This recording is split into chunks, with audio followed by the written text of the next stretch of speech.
ini mengingatkan saja berkaitan dengan uji independen di tes ya. Materi ini kemarin sudah diajarkan terkait dengan uji yang digunakan.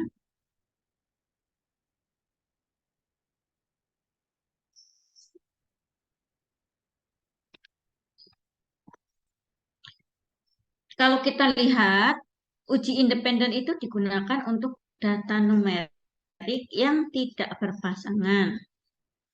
Tapi syaratnya distribusinya normal. Jadi kalau tidak normal menggunakan Man-Whitney. Maka Bapak Ibu nanti ketika mengerjakan soal dibaca ini datanya berpasangan atau tidak. Kalau datanya berpasangan, kemudian numerik itu misalnya berat badan, itu langsung tertulis 80 kilogram, 60 kilogram ya. Atau misalnya kadar kolesterol itu langsung angka kolesterolnya berapa. Kadar gula darah, angka gula darahnya berapa. Itu kan berarti numerik. Oke. Nah, kalau datanya numerik sudah dipastikan harus uji normalitas. Kalau normal, maka uji independen kita. Sekalipun nanti Bapak Ibu mengerjakan begini, nggak melakukan uji normalitas, tiba-tiba langsung independen tes, walaupun data yang sebenarnya pun sebenarnya sudah normal. Tetap karena langkahnya tidak selesai, artinya tidak sesuai yang seharusnya uji normalitas, kok ini tidak uji normalitas, maka pasti nilainya tidak optimal untuk uji praktikumnya nanti ya. Jadi langkah-langkah ini harus diperhatikan ketika uji numeriknya. Kalau datanya berpasangan dan uji komparatif membandingkan dua kelompok dengan satu kali pengukuran pre dan post, kemudian kelompok kontrol pre dan post, berarti dua kelompok nih, atau hanya post only yang mau dilihat, perubahan skala nyeri setelahnya misalnya. Tapi kalau ada pre dan post berarti lebih dari dua kali pengukuran itu menggunakan general linear model. Tapi kalau hanya post only atau hanya yang dilihat selisihnya saja, berarti hanya satu kali pengukuran yang mau dilihat. Maka kalau dia distribusinya normal, bisa menggunakan independent t-test atau uji t-test untuk kelompok yang tidak berpasangan dengan varian yang sama kalau variannya sama.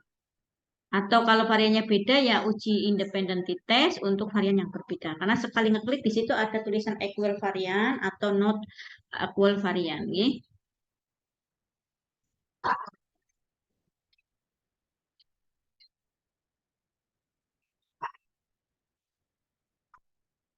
Maaf nih, ini depan rumahnya Bindra Paduan Suara ini udah mulai.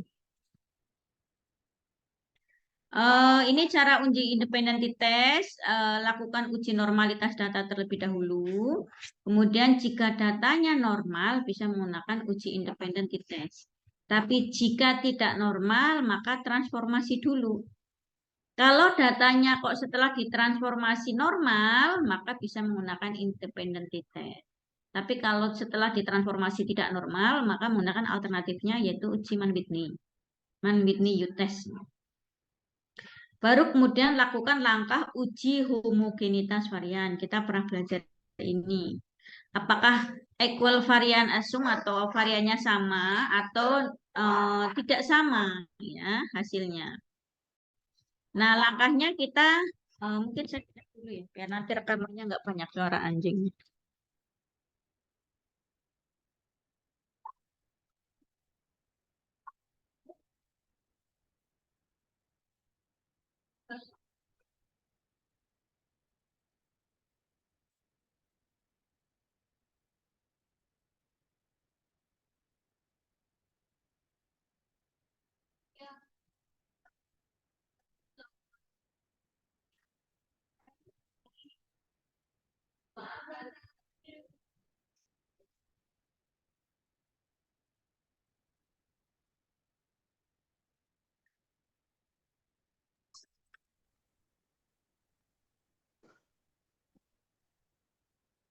Kayaknya bukan Doni.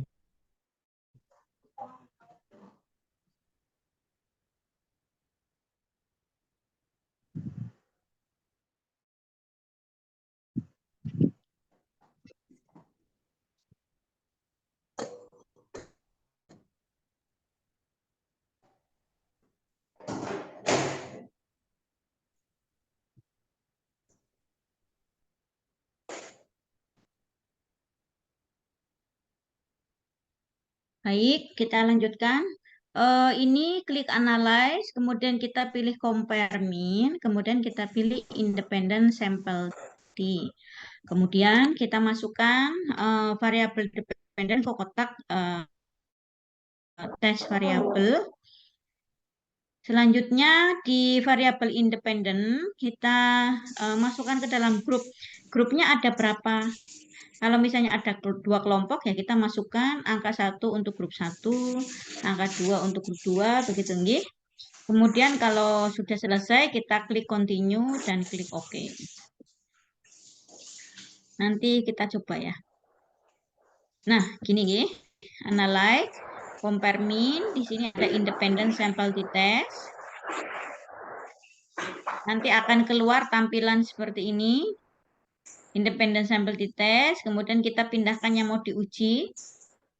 Skor kepuasan ini nanti melihat pre dan postnya di sini karena yang dilihat kan selisih, berarti skor ini adalah skor selisih. Jadi langsung hasilnya post test only atau selisih saja karena hanya satu kali pengukuran. Kemudian kita kelompoknya 1 atau 2. Kalau 2 kali pengukuran tidak menggunakan independen, ya. Ini kelompok ini grup. Kalau grup 1 ini untuk kelompok pertama, grup 2 untuk kelompok 2. Kalau lebih Bu, ya nanti di situ ada dibaca. Kalau lebih dari 2 kelompok kan tidak menggunakan yang independen, ya. Setelah itu klik continue, klik OK. Nanti akan keluar hasilnya seperti ini. Nah, di sini ada tulisannya equal varian, ya, not assume equal varian. Artinya kalau misalnya distribusinya tidak normal, ini setelah dilakukan langkah uji normalitas, nggih. Kalau distribusinya tidak normal, berarti tidak menggunakan independent t-test. Tapi setelah distribusinya normal, kita lihat hasil uji homogen. Ini dilihat uji homogenitas variannya, Leventine-nya di sini. Hasilnya 0,580. 0,580 itu lebih besar dari 0,05. Karena lebih besar berarti homogen. Kalau homogen maka yang dibaca adalah ini. Garis ini yang dibaca, yang pertama. Ini beda ya. Ini 0,004, ini 0,003. Makanya jangan salah membaca. Jadi kalau hasil homogenitas variannya ini homogen, maka yang dibaca baris pertama. Ini menunjukkan bahwa p-value-nya, ini namanya p-value, ya. P-value untuk hasil independent t-test. P-value-nya 0,004, berarti lebih kecil dari 0,05. Karena lebih kecil berarti ada perbedaan yang bermakna dari hasil penelitian ini. Tinggal nanti penelitiannya apa, gitu ya. Nah, kalau kita lihat misalnya apa saja yang disajikan. Nah, kalau kita mau melihat tingkat kepuasan responden pada pasien yang dilihat bukan tingkat kepuasan, tapi skor kepuasan. Skor itu kan berarti angka. Kalau tingkat kan baik, buruk, ya, kurang itu tingkatan. Kalau ini yang dilihat ada skornya. Karena skornya, maka kita lihat berapa sih raratanya. Berarti yang dilihat adalah mean, rata, kemudian standar deviasi, itu yang harus dimasukkan. Kemudian confidence intervalnya berapa, p-value-nya berapa. Ini untuk variabel misalnya skor kepuasan layanan bagi ibu yang persalinan normal dan skor kepuasan layanan bagi ibu yang melahirkan secara sekseo-sesarian. Misalnya, cara menyajikannya yang ditampilkan ini. Jadi ini yang Windra Lingkar ini. Nah, ini min-nya. Min untuk persalinan normal, min untuk seksio, standar deviasinya. Kemudian ini p-value-nya. Kemudian yang ini confidence intervalnya, ya. Ini yang dilingkari yang dimasukkan. Kalau yang ini homogen itu untuk membaca baris pertama atau baris kedua yang dibaca, tergantung nilai homogenitas varian. Nah, kalau setelah kita buat tabel seperti ini, baru kita interpretasikan. Nah, ini cara menuliskan hasil penelitian. Hasil uji diperoleh nilai pi 0,004, artinya lebih kecil dari 0,05. Dengan confident interval derajat kepercayaan 95% itu rentangnya 1,785 sampai 8,648. Nilai confident ini kan tidak melewati 0, karena 1 sampai 8 itu tidak melewati 0 ya. Artinya secara statistik terdapat perbedaan skor kepuasan yang bermakna antara kelompok persalinan normal dengan kelompok seksio sesarian. Dan hasil uji dapat disimpulkan bahwa ada perbedaan skor kepuasan yang bermakna antara kelompok persalinan normal dan kelompok seksio sesarian. Dan ini menunjukkan bahwa persalinan normal itu lebih puas terhadap layanan dibandingkan kelompok sesarian karena nilai ratanya skor kepuasan itu 49,8, lebih tinggi dibandingkan kelompok yang melahirkan secara seksio sesarian. Nanti menerjemahkannya seperti itu ya. Ada yang mau ditanyakan? Ada yang ingin didiskusikan, Bapak Ibu?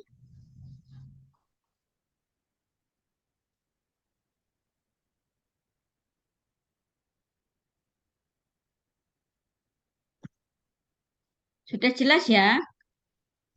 Saya akan coba share untuk yang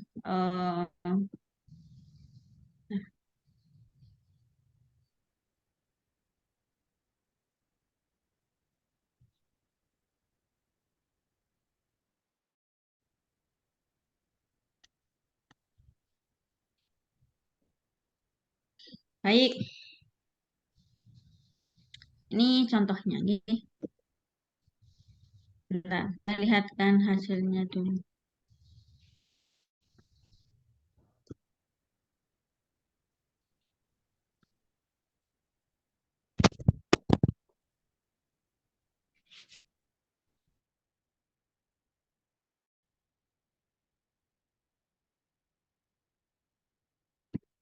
Ini nggih kelompok seksio sesaria, kemudian ini skor kepuasan. Kalau ini misalnya hasil kelompok critical thinking nanti buat latihan Bapak Ibu dicoba. Ini analyze, kemudian compare mean, kemudian ada independent sample test, ini diklik. Kemudian kita pindahkan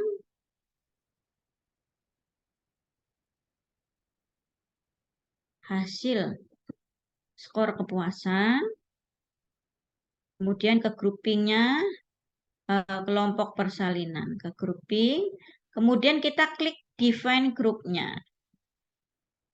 Satu untuk satu, kelompok dua untuk dua ya.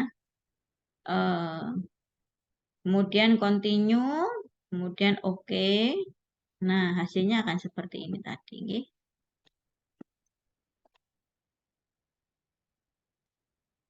Nah, ini akan kelihatan.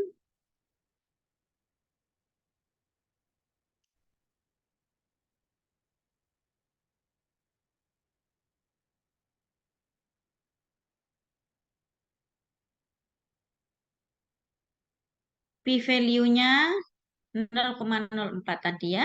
Kemudian min-nya ratanya kelompok persalinan rata skor kepuasannya 49,08. Sedangkan kelompok seksio sesaria 43,87. Artinya lebih besar rata skornya pada kelompok persalinan. Mereka lebih puas skor kepuasannya dibandingkan pada kelompok seksio sesaria.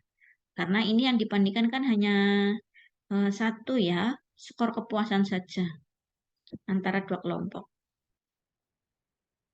Baik, itu langkah untuk uji independensi test, sedangkan penyajian dan interpretasinya seperti tadi. Ada yang ingin ditanyakan?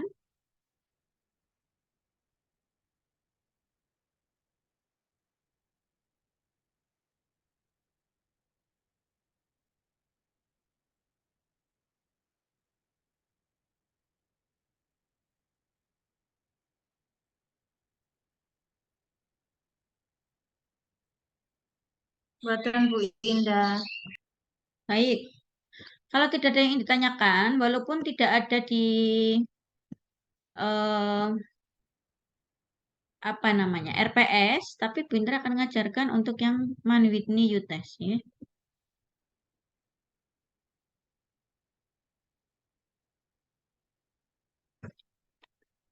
Karena ini satu rangkaian. Kalau ini tidak normal, maka kita harus memilih yang Manwitney. Nah, kan begini nggih.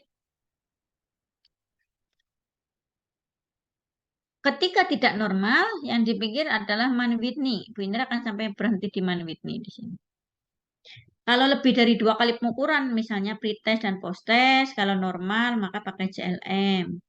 Kalau tidak normal pakai Manwitney. Tapi kalau lebih dari dua kelompok dengan satu pengukuran, misalnya kelompok satu, 2, 3, karena tadi kan yang independen kan hanya grup satu, grup 2, karena hanya dua kelompok ya. Tidak ada pilihan grup 3 dan seterusnya. Tapi kalau lebih dari tiga kelompok dengan satu kali pengukuran, maka menggunakan one way ANOVA dengan post hoc benferoni.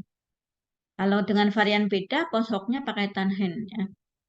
Nah, kalau lebih dari dua kali pengukuran yang dilihat misalnya pretest, post-test, juga kelompoknya berbeda ya, atau apa namanya pos satu, pos 2 gitu, kan berarti lebih dari satu kali pengukuran. Itu bisa menggunakan CLM, kalau tidak normal maka bisa menggunakan Kruskal-Wallis. Tapi kalau dua kelompok, kalau tidak normal pakai Mann-Whitney. Nah, tapi kalau lebih dari dua kelompok, kalau tidak normal, menggunakan Kruskal-Wallis. Ya. Nah, ini harus diingat oleh Bapak Ibu untuk tabel ini, karena nanti soal Bapak Ibu berpikirnya itu menggunakan alur yang seperti ini ketika mengerjakan soal. Nanti setelah ini saya cobakan untuk soal, dan silakan Bapak Ibu mengerjakan nanti. Saya akan mengajarkan yang Mann-Whitney, karena nanti biar tahu kalau tidak normal. Baik, ini untuk langkah uji Mann-Whitney U-test. Langkahnya kita harus lakukan uji normalitas. Kalau ternyata tidak normal, baru kita milih Mann-Whitney. Setelah ditransformasi tidak normal juga, baru Mann-Whitney. Nah, ini langkahnya klik Analyze, kemudian Non-Parametric Test, kita pilih Two Independent Sample. Karena kan tadi sampelnya dua kelompok. Karena kalau lebih dari dua kelompok kan tidak menggunakan Mann-Whitney. Ya. Masukkan variabel dependen ke kotak tes variabel. Kemudian variabel independennya ke dalam grup variabel. Baru kita aktifkan uji Mann-Whitney. Kemudian kita klik kotak define grupnya. Nanti masukkan angka 1 untuk grup 1, angka 2 untuk grup 2, baru klik continue OK. Langkah ini sebenarnya hampir seperti untuk uji Mann-Whitney. Hanya bedanya langkahnya bedanya di sini. Kalau uji independent test maksudnya ya. Kalau independent test kan klik analyze, compare mean, tapi kalau Whitney U-test itu klik analyze non-parametric test. Nah, itu bedanya ya.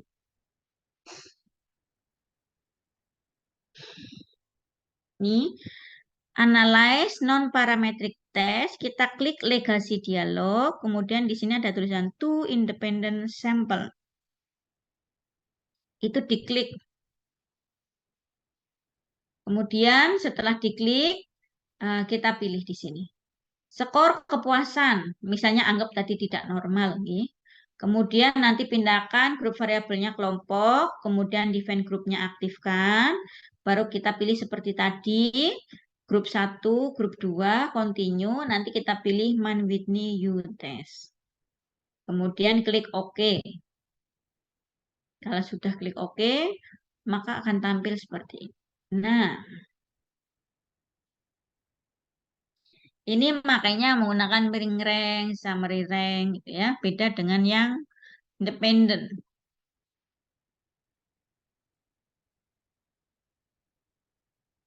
Nah, ini di sini ada tulisan Man Whitney U, Wilcoxon, Z ya, hasil Z tesnya hasilnya. Nanti kalau signifikansinya kira-kira pakai yang mana? Nah, ini ya pakai ini. 0,003. Ini p-value-nya ya. P-value-nya yang signifikansi total. Ini yang seringkali saya mengingatkan, kalau Bapak Ibu misalnya penurunan, kenaikan, kan berarti one tail. Maka kalau one tail ini yang dibaca. Nah, ini cara menyajikan datanya, nggih. Median maksimumnya lihatnya dari mana? Dari uji deskriptif. Di uji deskriptif atau univariatnya kan ada hasil median, minimum, maksimum. Nah, ini dilihat seperti ini. Karena tidak normal tidak pakai min, nggih, tapi pakai nilai median. Jadi hasil mediannya apa, nilai minimum maksimumnya berapa, mediannya apa, minimum maksimumnya berapa, baru nilai p-value yang tadi 0,03 tadi. Kemudian di bawahnya dituliskan rata ranking atau min ranknya tadi untuk persalinan normal berapa, untuk seksio sesaria berapa.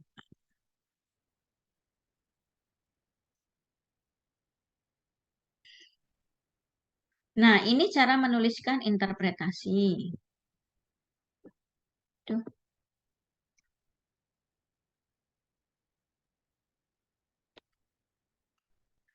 Ini hasil uji diperoleh p-value sekian dengan selisih median antar kelompok 4,5.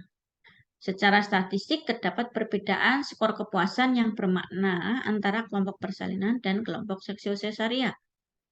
Dan hasil ini dapat disimpulkan bahwa ada perbedaan skor kepuasan yang bermakna antara kelompok persalinan normal dengan kelompok seksio sesaria dengan hasil yang menunjukkan bahwa kelompok persalinan lebih puas dibandingkan kelompok seksio sesaria karena nilai mediannya skor kepuasannya 48,5. Kan beda tadi ya. Skor kepuasannya kan nilai medianya kalau seksio itu 44, kalau persalinan normal 48,5.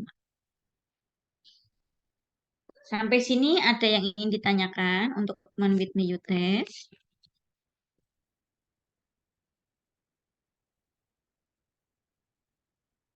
Bisa dimengerti?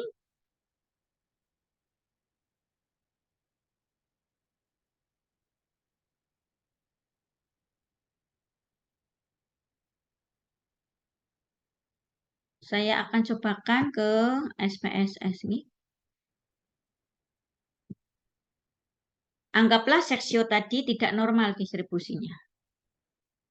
Klik Analyze, kemudian Non-Parametric Test, Legasi Dialog, kemudian kita pilih to Independent Sample. Baru kita masukkan langkahnya kalau sudah sampai sini itu sama persis dengan Independent Test.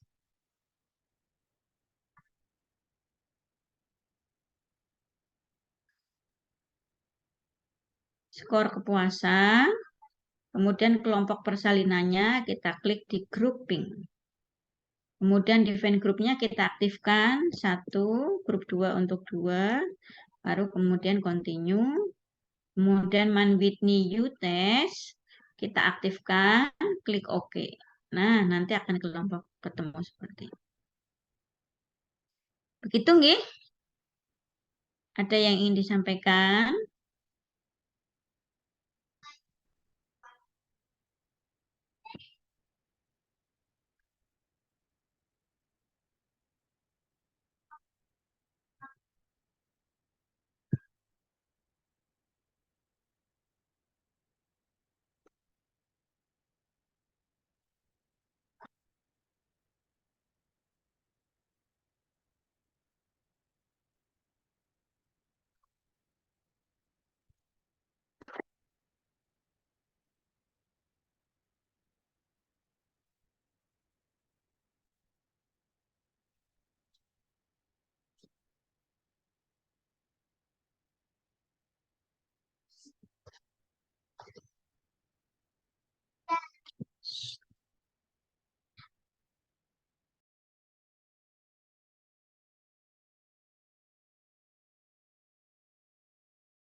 Gimana Bapak Ibu? Ada yang ingin ditanyakan sebelum saya share soal?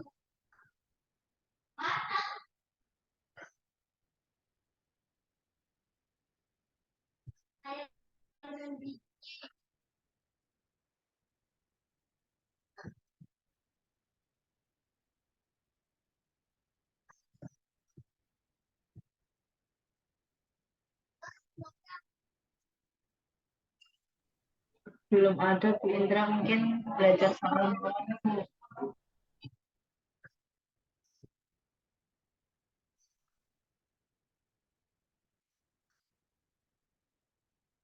Baik,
baik, saya kirim di chat. Silakan dikerjakan. Kira-kira soal ini itu cara mengerjakannya bagaimana dan jawabannya bagaimana, nggih?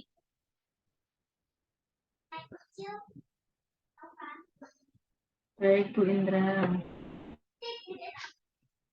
Oke, Bu Indra. Ini soal ujian UAS tahun lalu dan bisa jadi dikeluarkan kembali. Silakan Semoga saja ya dikerjakan. Bu.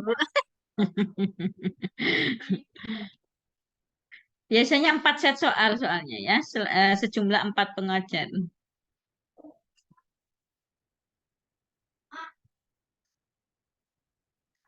Setelah dikerjakan, nanti dipresentasikan di sini masing-masing. Monggo mengerjakan berapa lama ya? 15 menit lah cukup lah ya. Materinya yang tadi saya share di sini, kalau untuk yang materi kemarin mungkin sudah dipelajari, sudah dimiliki Bapak Ibu semua ya. Apa ada yang belum ada? Materinya belum bisa disimpul yang Yang mana? sebelumnya. Masa sih? Iya Bu, selama praktikum belum ada yang di-share sepertinya. Ada. Yang belum yang mana aja? Baik, nanti coba Ade cek lagi ya Bu. Ya, Kalau boleh. kita masih belum ada, nanti boleh minta Bu Indra. Ade Ya, tak ke ya. kampus besok. Boleh. Nanti saya berikan Baik, yang belum ada yang mana. baik Bu Indra, terima kasih. Nggih.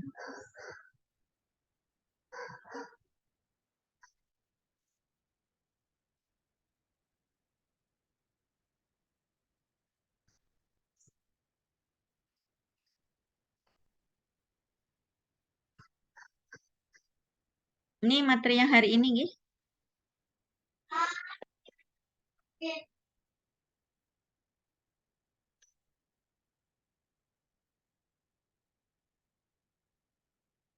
Monggo semuanya mengerjakan. Nanti kalau waktunya cukup semuanya presentasi. Karena kalau presentasi kan cuma nampilkan sebentar-sebentar, nggih. Nanti saya komen. Tampilkan dulu, nanti komennya belakangan ya. Sudah benar siapa yang itu datanya numerik atau kategorik Bapak Ibu harus paham ya. Monggo dikerjakan, diinput dan dikerjakan. Dipindahkan dulu bentuk PDF ini dalam bentuk Excel. Jadi memudahkan nanti menginput. Berapa lama kira-kira bisa mengerjakan? Kalau ujian biasanya 1 jam. 1 jam sudah dengan presentasi.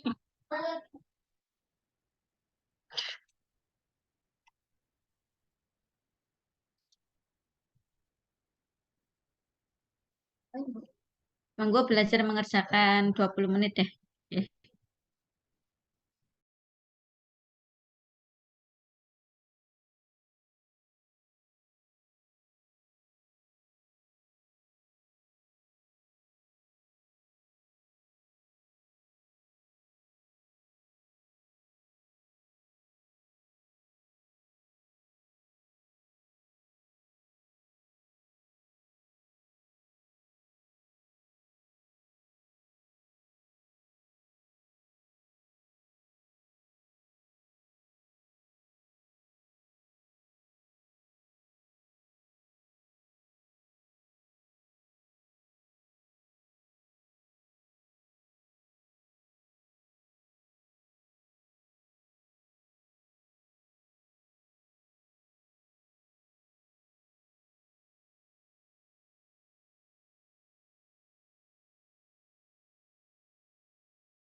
Bagaimana? Sudah selesai, Bapak Ibu?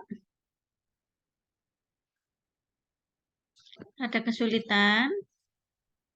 Belum Bu Indra, masih mencoba. Baik, monggo dilanjutkan.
Baik, sudah 1 jam nih Bapak Ibu.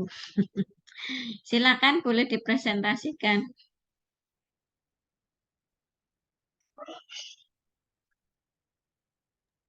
Masih belum selesai Bu Indra, masih bingung. Hah? Baru uji Itu tuh hanya 10 menit validitas sama mengerjakan kok. reliabilitas.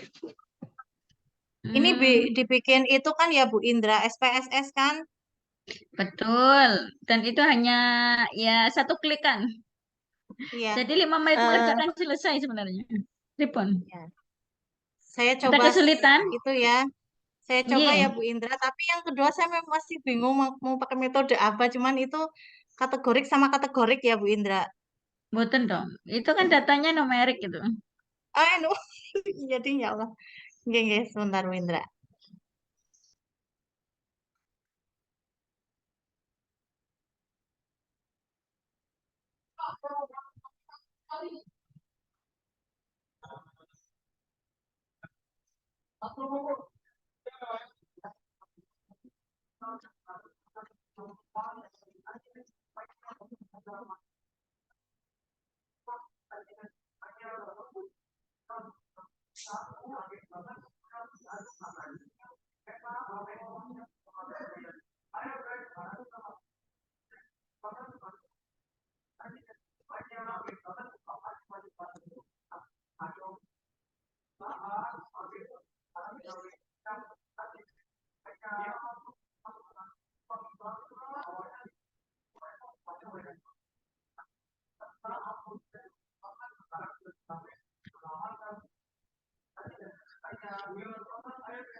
Ripun Sebentar Bu Mbak Indra. Desi. Tak coba lagi. Oke Bu Indra. Baik. Gimana? Tadi udah berbagi layar. Oke. Terus ini ya tadi ya. Cuman ketinggalan Bu Indra. Ampun. Ini ya Bu Indra. Ini Betul. untuk Itu hasil. pertanyaan nomor 1. Uji Oke. validitas reliabilitas. Ya. Terjemahannya Hal, pripun? em, interpretasinya untuk uji reliabilitas sama validitasnya ya Bu, itu kolom R hasil kan lebih tinggi dari R tabel. R tabelnya itu R tabel gimana Bu? Lupa Bu. Di soal ada itu 0,444.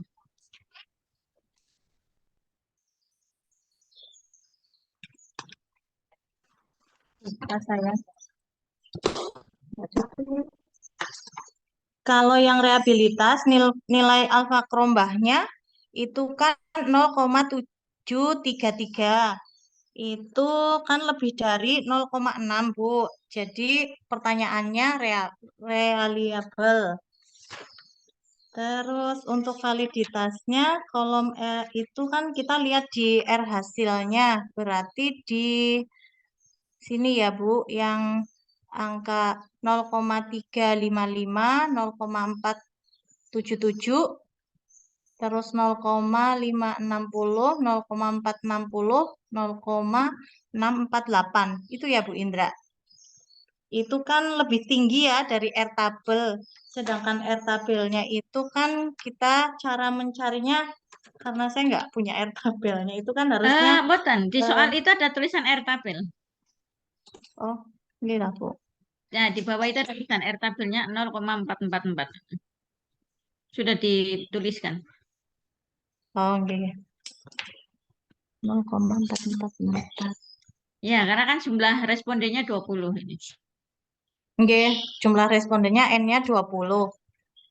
Jadi, Itu cara kalau yang 0,44 R tabelnya, ada nggak pertanyaan yang tidak valid, Mbak Desi? 0,44 berarti ada Bu satu ya, pertanyaan Ya, yang satu. betul. Ya, Nomor yang satu tidak valid. 0,355 tidak valid, nggih. Jadi dari 5 soal atau 5 pertanyaan, kalau kita membuat kuesioner, hanya satu yang tidak boleh digunakan. Pertanyaan keempat semuanya boleh digunakan.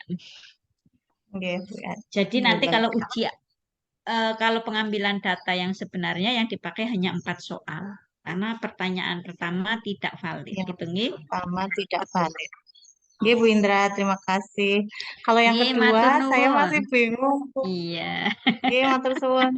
Yang kedua belum, baik. Bu, belum sempat masih mikir ini raba-raba. Nah, ini gambarannya kalau ujian gitu. Sebenarnya kalau ngeklik kan membutuhkan waktu hanya 5 menit selesai. Karena pindah data dari PDF ke Excel itu mudah gitu. Coba ya, saya cobakan share PDF nih.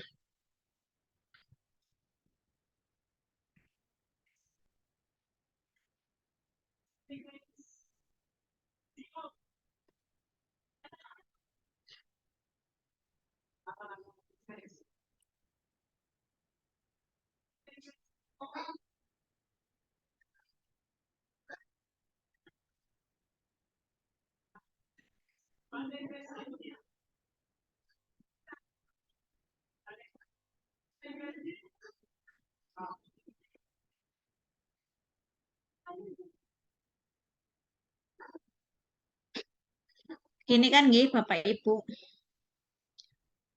Nah, ini kan tool, kemudian export file, kemudian nanti ke Microsoft Excel workbook.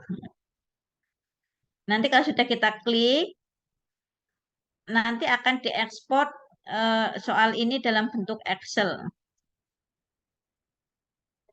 Ini kita save sehingga nanti Bapak Ibu mudah memindahkannya. Nah, kalau sudah diprocessing Excel, nanti Bapak Ibu akan dapat soal Excel seperti ini.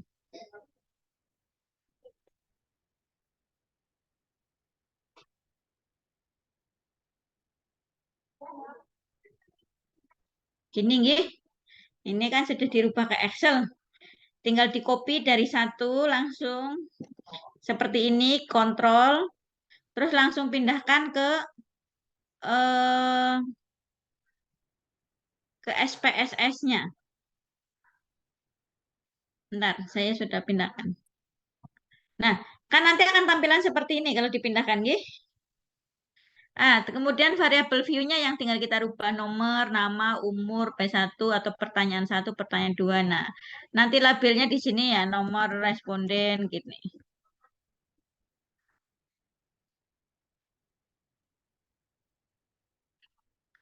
Umur gitu, nggih. Tinggal ditambah nama.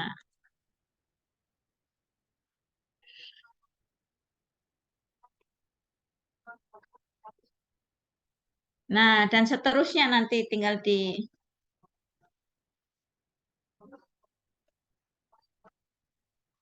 Jadi sebenarnya apa?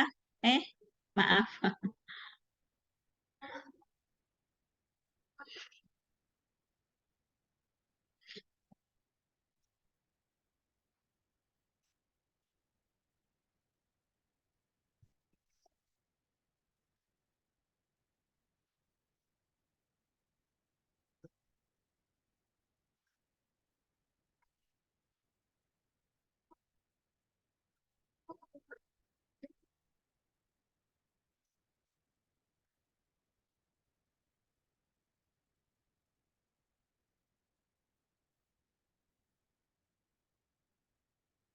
Nah, kita tinggal ditulis.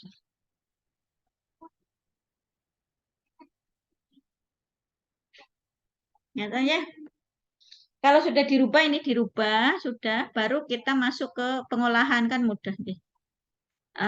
Untuk yang uji analisa eh, validitas reliabilitas, klik analyze, scale, reliability analyze, kemudian dipindahkan, gitu. Kemudian statistiknya diklik, ini diklik item scale, item delete, oke. Nanti akan ketemu hasil yang tadi ditampilkan oleh Mbak Desi. Nah, pertanyaan kedua kan uji apa ya, uji hubungannya ya. Ini kan yang dilihat adalah uji Nggih, Bu. korelasi.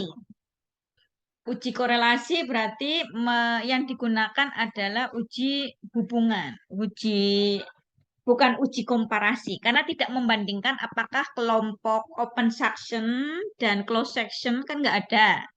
Adanya cuma apakah hubungan open section itu meningkatkan kejadian pneumonia karena ventilator atau tidak, kan gitu ya. Kan tidak akan membandingkan kelompok yang di open atau tidak, tapi kan ini eh, membuka atau ya open sectionnya ada yang 7 kali, 3 kali, 9 kali open section ya. Artinya dilakukan suction 3 kali, 7 kali, 9 kali dan seterusnya gitu ya. 10 kali. Makanya ini numerik. Kemudian VAP-nya ini skor VAP untuk yang kejadian pneumonia kan gitu ya.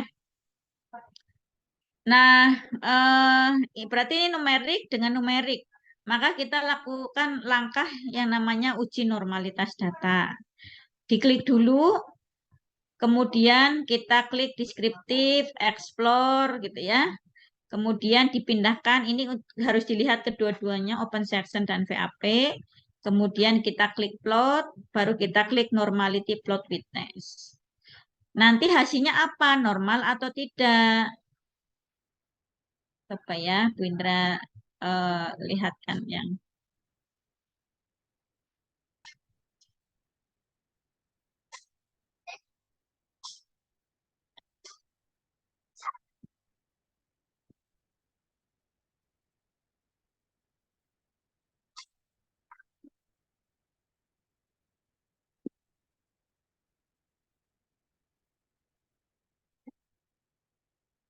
Nah, ini kan uji normalitas explore ya.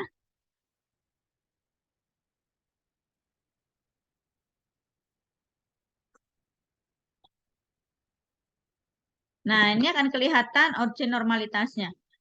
Karena respondennya kurang dari 50, otomatis menggunakan Shapiro Wheel.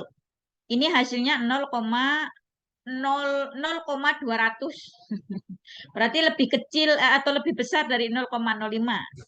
Yang di bawah juga lebih besar dari 0,05. Berarti keduanya, baik open section maupun VAP-nya, itu berdistribusi normal.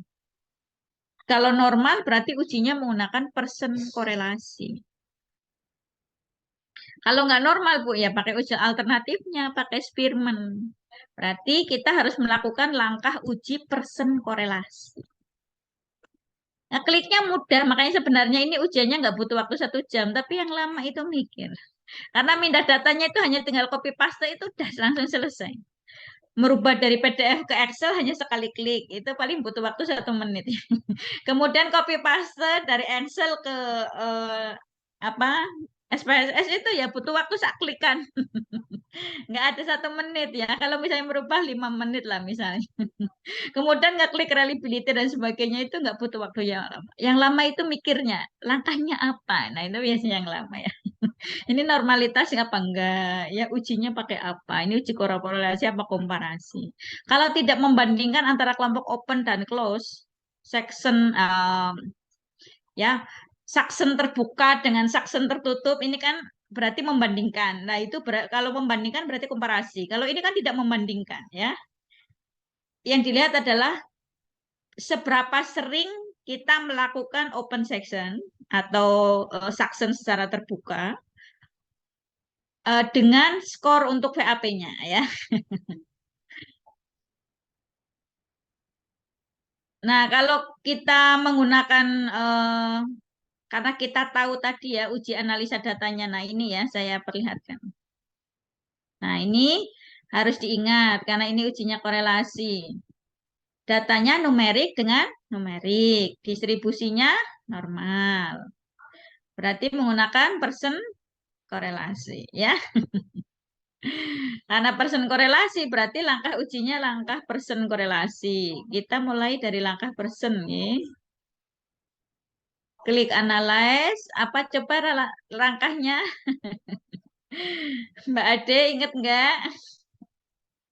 Korelate ya, Bu. Ya, correlate.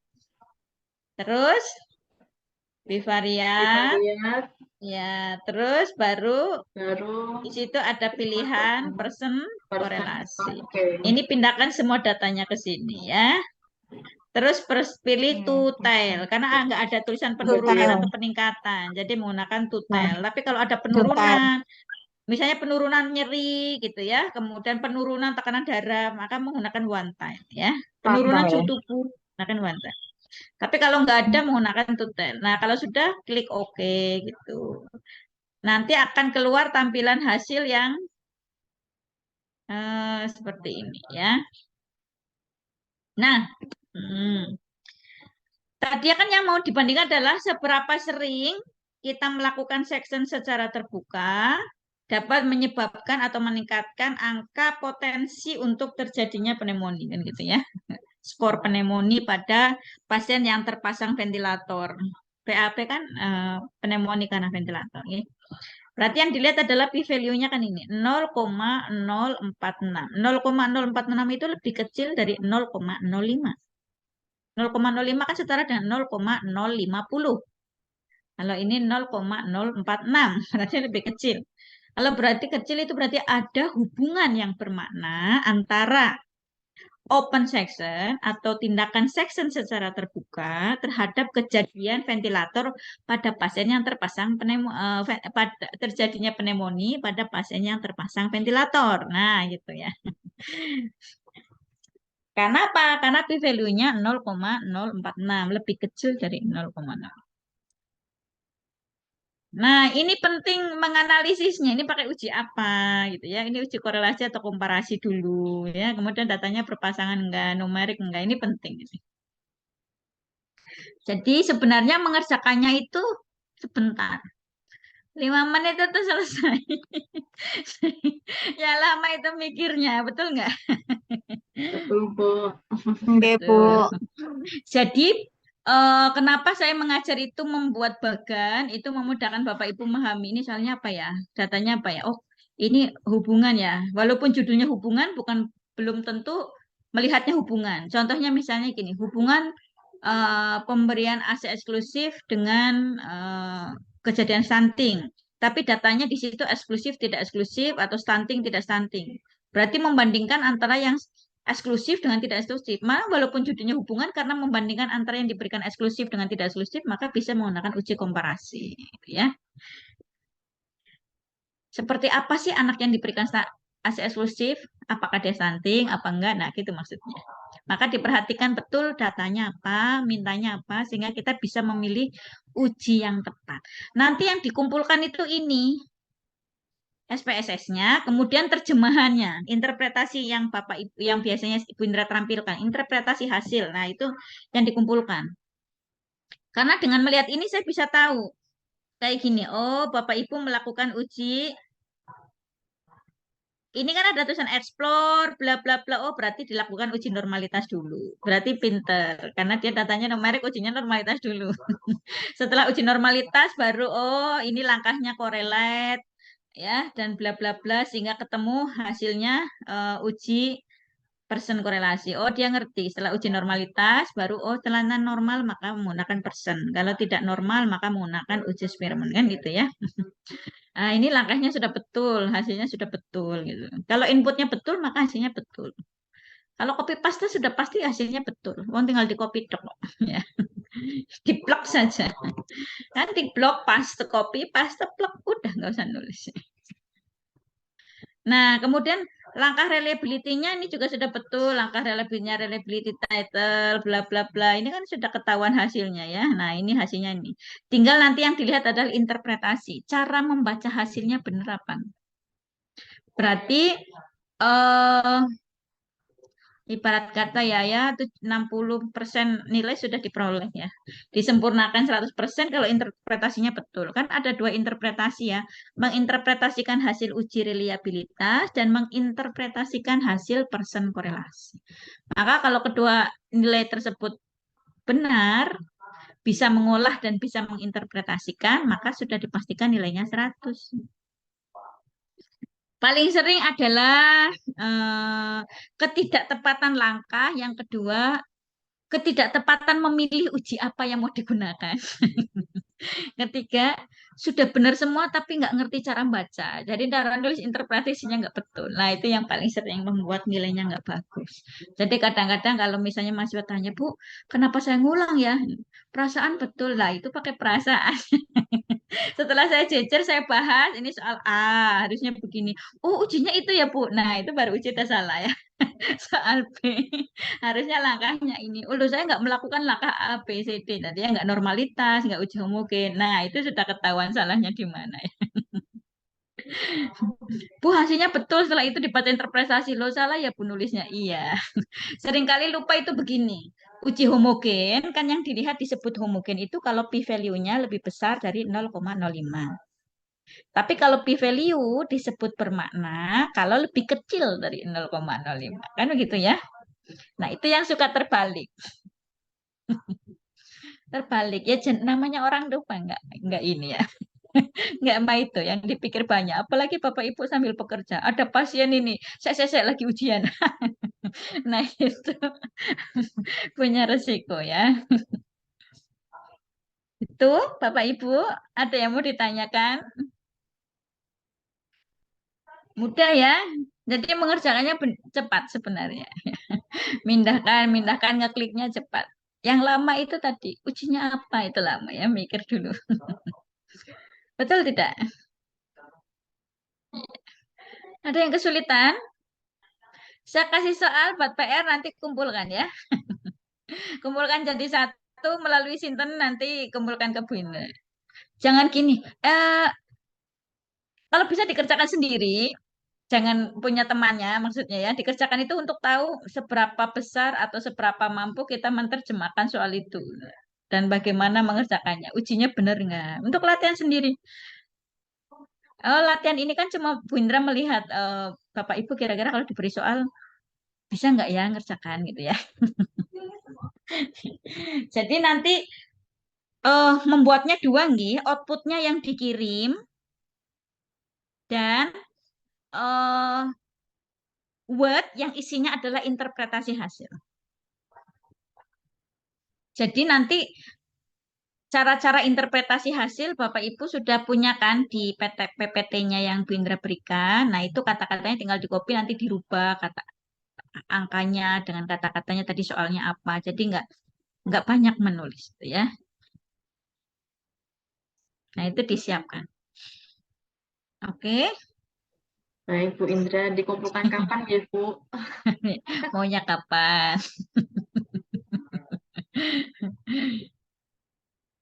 Saya kasih soal satu lagi. Nanti Bapak Ibu kerjakan, saya contohkan ya sebentar. Ini soal UAS LC tahun kemarin.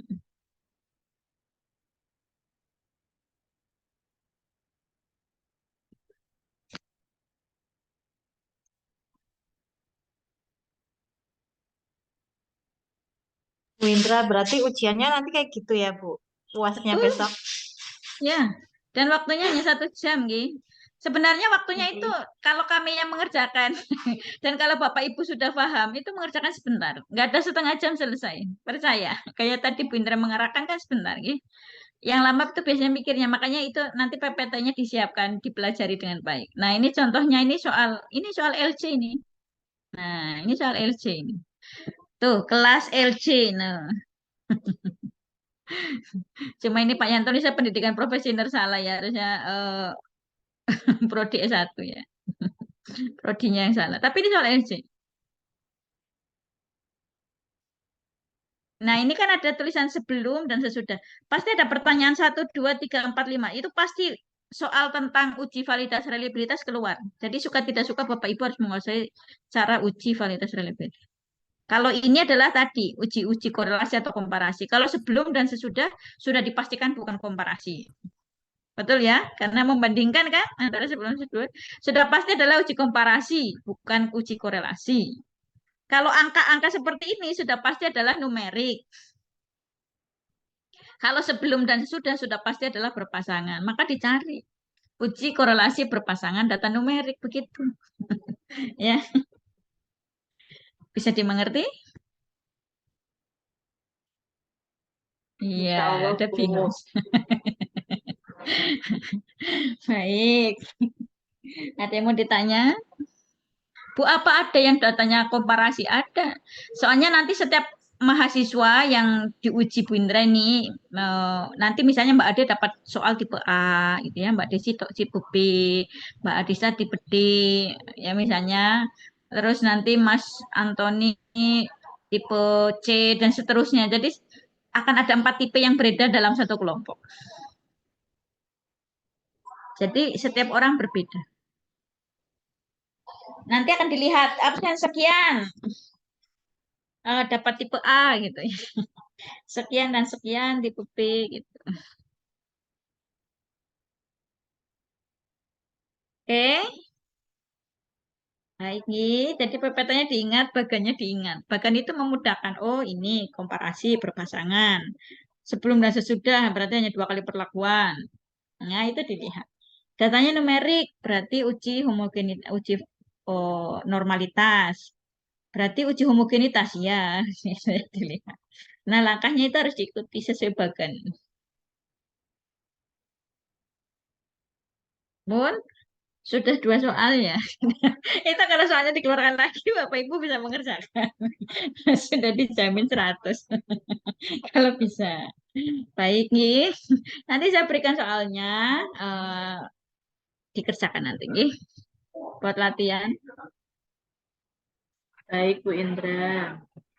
Nah, ada yang mau ditanyakan? Karena Eh, ini pertemuan terakhir untuk praktikum.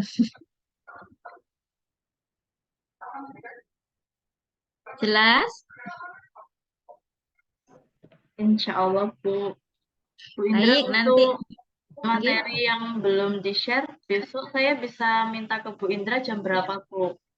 Gini saja, Mbak Ade WA saya, Bu, materi yang belum ada apa-apa, nanti saya kirim. Baik, Bu. Terima kasih. Ya, nah, nggak usah ke FIK, nanti datanya nyebrang-nyebrang. Nanti saya kirim saja ya, nanti bisa diberikan. Itu biar bisa dipelajari, nggih. Nanti soalnya saya kirim Mbak Ade, nggih.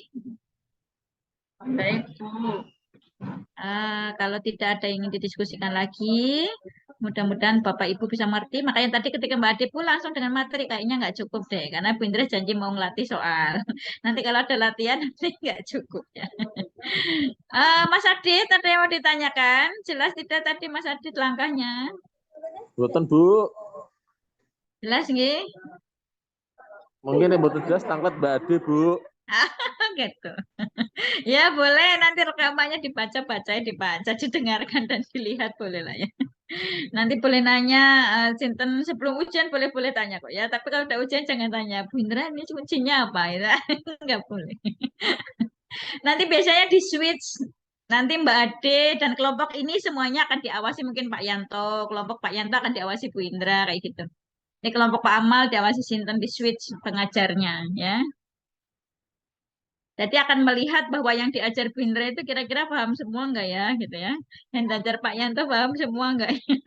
Itu nanti dari alur mengerjakannya akan terlihat. Jadi bagan yang diberikan dipelajari kan bagannya mudah ya. Kalau langkah klik, kalau buat latihan kan mudah ya. Kalau yang penting itu bagan untuk menerjemahkan. Ini mau klik apa gitu ya. Itu pentingnya ada di bagan gitu ya. Ibu, mungkin semoga soalnya sama dengan soalnya Bu Ade, Bu, soal saya. Bisa jadi. Bisa jadi soalnya sama ya. Paling banter angkanya atau namanya dirubah. Tapi cara mengerjakannya semuanya sama. Percayalah. Langkah-langkahnya sama. Paling banter angkanya, terus judulnya aja, misalnya open section diganti close section misalnya. Atau diganti, tapi tipikalnya akan sama seperti ya. Nah, kalau ngerti itu pasti bisa mengerjakan. Agar tidak ngulang ya, maneman ngulang. Masa remedi nggih? Apa ada? Ada yang remedi. Tapi saya berharap tidak ada yang remedi ya. Tapi ada yang 100 ya ada. Ada yang enggak 100 ada tadi ya lupa cara ngerjakannya benar tapi interpretasinya terbalik. Normalitasnya dibaca seperti p-value lebih kecil dari gitu. Sehingga akhirnya oh ini enggak normal nih. Karena enggak normal jadinya menggunakan person. Akhirnya kan salah gitu. Karena kesalahan menginterpretasikan. Jadi mohon diingat kalau uji normalitas itu harus lebih besar dari p-value, lebih besar dari 0,05 sehingga disebut normal. Tapi kalau untuk melihat bermakna tidaknya, ada tidaknya hubungan, ada tidaknya pengaruh harus lebih kecil dari p-value. Jangan terbalik. Karena paling sering keliru terbalik, jadi langkah berikutnya keliru. Itu nggih. Baik, mudah-mudahan nanti bisa dipelajari dengan baik. Kalau misalnya ada yang masih nggak ngerti dan pengen diulang, sebelum ujian boleh. Bu, tambahan 1 waktu lagi Bu, nanya tentang ini ya boleh. Nanti saya zoomkan. Kita zoomkan kembali yang nggak ngerti ya. Karena sudah azan maghrib, berarti sudah saatnya kita harus beristirahat. Kita cukupkan pertemuan hari ini dengan doa kafaratul majelis. Subhanakallahumma wa bihamdika asyhadu an la ilaha illa anta astaghfiruka wa atubu ilaik. Terima kasih untuk kehadirannya Bapak Ibu. Sambil berdinas mudah-mudahan tetap bisa menyimak dengan baik. Recordingnya kalau misalnya nggak bisa menyimak tadi karena masih berdinas ya misalnya nanti bisa diputar-putar agar paham ya. Ini kayaknya Mas Antoni masih di rumah sakit soalnya. Nanti diulang-ulang ya biar paham. Nggak paham juga tanya, nggak ngerti juga boleh nanya Bu Indra. Zoom lagi ya boleh nanti sampai bisa ngerti. Gitu nggih. Karena ini bekal nanti untuk Bapak Ibu untuk S1, S2, S3 kalau masih menggunakan SPSS maka caranya ini.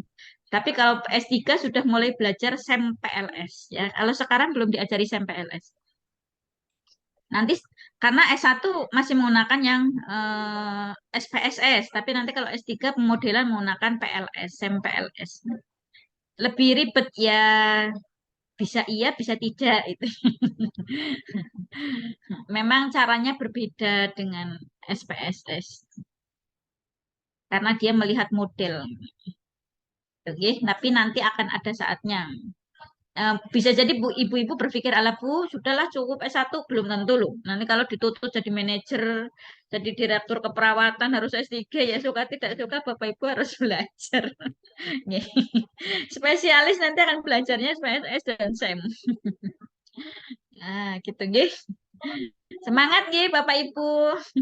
Mudah-mudahan bermanfaat yang diberikan karena tadi sudah doa kafaratul majelis kita tutup dengan bacaan hamdalah. Amin. Assalamualaikum warahmatullahi wabarakatuh.